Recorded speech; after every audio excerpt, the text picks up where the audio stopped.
Sommet de l'OTAN, Donald Trump s'en prend à l'Allemagne. Donald Trump lors d'une rencontre avec Angela Merkel au sommet de l'OTAN à Bruxelles, le 11 juillet 2018.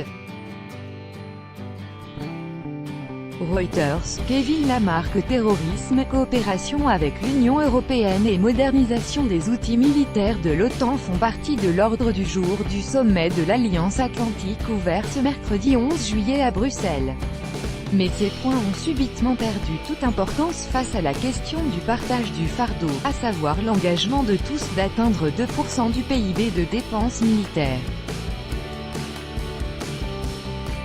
C'est l'insistance de Donald Trump qui a réussi à nouveau à chambouler les débats des 29 chefs d'État et de gouvernement avec une attaque virulente contre l'Allemagne. Donald Trump a rencontré Angela Merkel en tête-à-tête et il a assuré à l'issue avoir une très bonne relation avec la chancelière allemande, rapporte notre correspondant à Bruxelles, Pierre Benazet. On peut douter de la réalité de cette affirmation tant le président américain a utilisé un langage d'une virulence sans précédent pour un chef d'État allié, même s'il est vrai que l'Allemagne ne dépense que 1,24% de son PIB pour sa défense, loin de l'objectif de 2% gravé dans le marbre à l'horizon 2024. Nous protégeons l'Allemagne, la France et tout le monde et nous payons beaucoup d'argent pour ça. Ça dure depuis des décennies mais je dois m'en occuper parce que c'est très injuste pour notre pays et pour nos contribuables. Nous sommes censés vous défendre contre la Russie, alors pourquoi payez-vous des milliards de dollars à la Russie pour l'énergie? En fait l'Allemagne est captive de la Russie. Le président américain a en effet expressément accusé l'Allemagne d'être entre les mains de Moscou, du fait de sa dépendance aux importations énergétiques russes.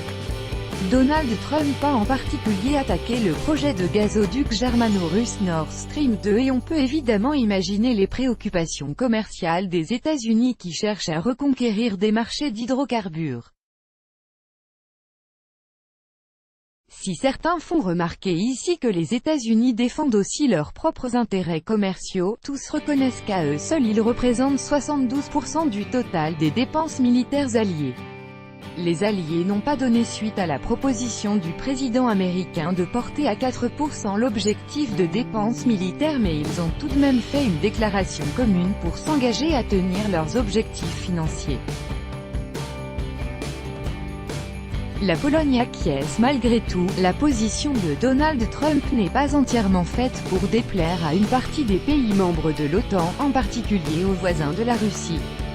Le ministre polonais des Affaires étrangères Jacek Czaputowicz a abondé dans le sens de Donald Trump en estimant que le gazoduc Nord Stream 2 fournissait des fonds à la Russie et lui donnait donc des moyens financiers qui pouvaient être utilisés contre la sécurité de la Pologne.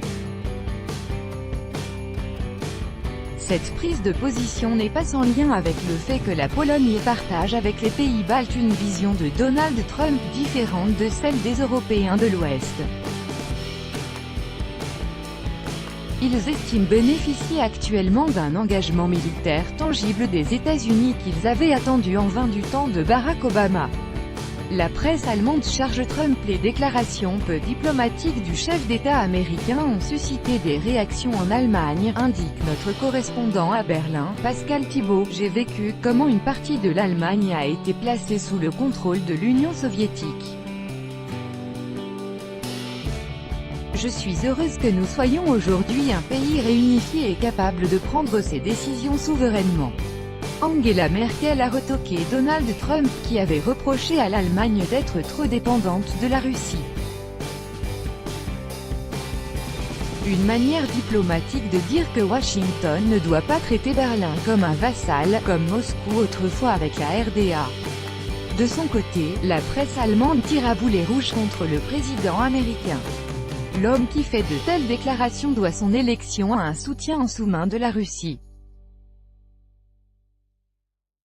Ça n'est pas une provocation, ça ressemble à une déclaration de guerre, écrit le quotidien Süddeutsche Zeitung. Der Spiegel parle du « baratin d'un représentant de commerce ». Selon le magazine, Donald Trump veut que l'Allemagne augmente ses dépenses militaires pour vendre plus d'armes à Berlin. et une réduction de la dépendance énergétique de l'Allemagne à l'égard de la Russie permettrait à Washington de vendre à Berlin son propre gaz, mais certains commentaires soulignent aussi que l'excès des attaques de Donald Trump ne doit pas faire oublier que l'Allemagne doit faire preuve d'autocritique. Oui, notre pays est dépendant de façon insupportable de l'énergie russe et peut être victime d'un chantage, estime le quotidien Die Welt, qui souligne également que les dépenses militaires de l'Allemagne ne sont pas suffisantes.